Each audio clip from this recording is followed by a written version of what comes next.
Why am I making this video? Because I'm so fed up. Cheating in cycling is stealing from me. The people that cheat, how do they sleep at night? If you cheat, it's not winning, it's stealing. It's the same as breaking into my house and stealing my possessions, except that you're stealing my time and my attention. Should dopers get a prison sentence and a lifetime ban? Probably yes. It might put them off. Who is professional, high-profile bike racing actually for? Us, the fans. Sponsorship deals and TV rights that bring money into the sport depend on us, the viewing public. If we didn't turn up to watch in our millions, the whole shebang would come to a grinding halt. Why do I watch bike racing? I watch it for the shot of adrenaline I get as the sprint teams line up full gas with 10k to go, jostling for position, vying to give their sprinter the best chance of the win. I watch it to see the warriors of the Spring Classics smash it over the cobbles. I watch it to see who can stay with yet another stinging attack on the Galibier.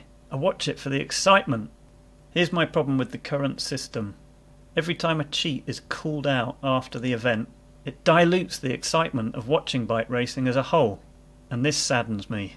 For example, I spent hours of my time watching Lance Armstrong win the Tour de France 7 times, only to now be told it didn't happen.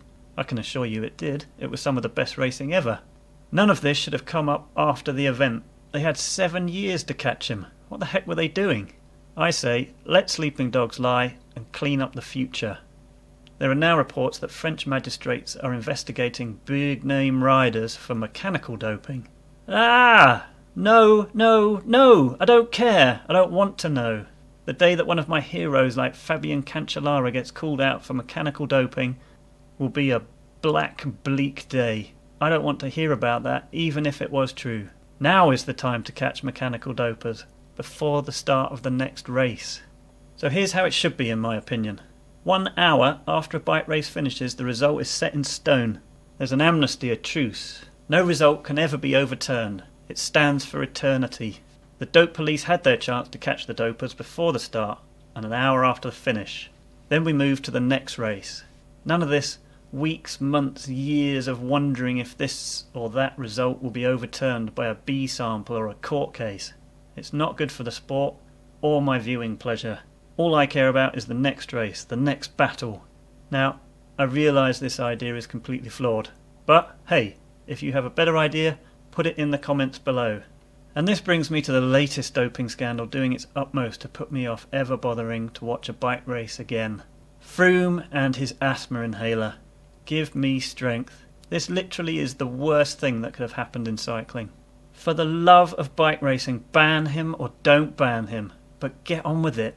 It's unthinkable that he could start the Giro without this case being resolved one way or the other. The result of the 2017 Vuelta that I invested a lot of time in watching is in serious doubt, damaging its reputation. What a shame for a great race. A quick look back through the history books reveals that Froome should be banned for his illegal levels of Salbutamol in his system. Alessandro Petacchi was banned for 12 months and stripped of 5 stage victories from the 2007 Giro. He was way less over the limit than Froome. So, it's like a plaster. It should have been ripped off there and then.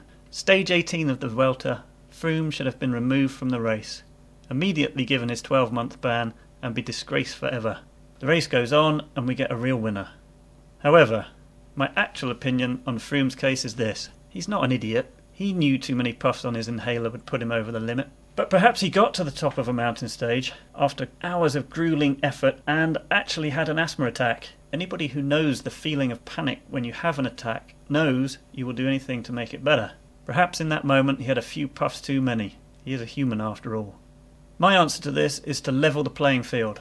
Put salbutamol in the same category as caffeine. Everybody is then allowed to use it if they want. As the rules stand, they are too open to abuse anyway. Don't they actually have asthma? I've read studies where they can't even decide if there's a performance gain for an athlete without asthma taking salbutamol anyway. On a side note, WADA are actually looking at whether they should ban caffeine as a performance-enhancing drug as well. Madness! That would mean no coffee, no tea, no sports drinks. What's next? No sunlight, no water, no training. So, there we have it. That's my rant over. Wouldn't it be interesting if they lifted all doping bans? leaving racers free to experiment with any drug combos they wanted to. It would sure make for exciting racing as monster-like drug-enhanced bike racers battled it out in their steroid and EPO frenzies.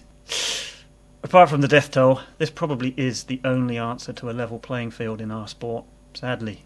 And on that bombshell, let me know what you think in the comments below. If you like my video, give it a thumbs up and subscribe to my channel.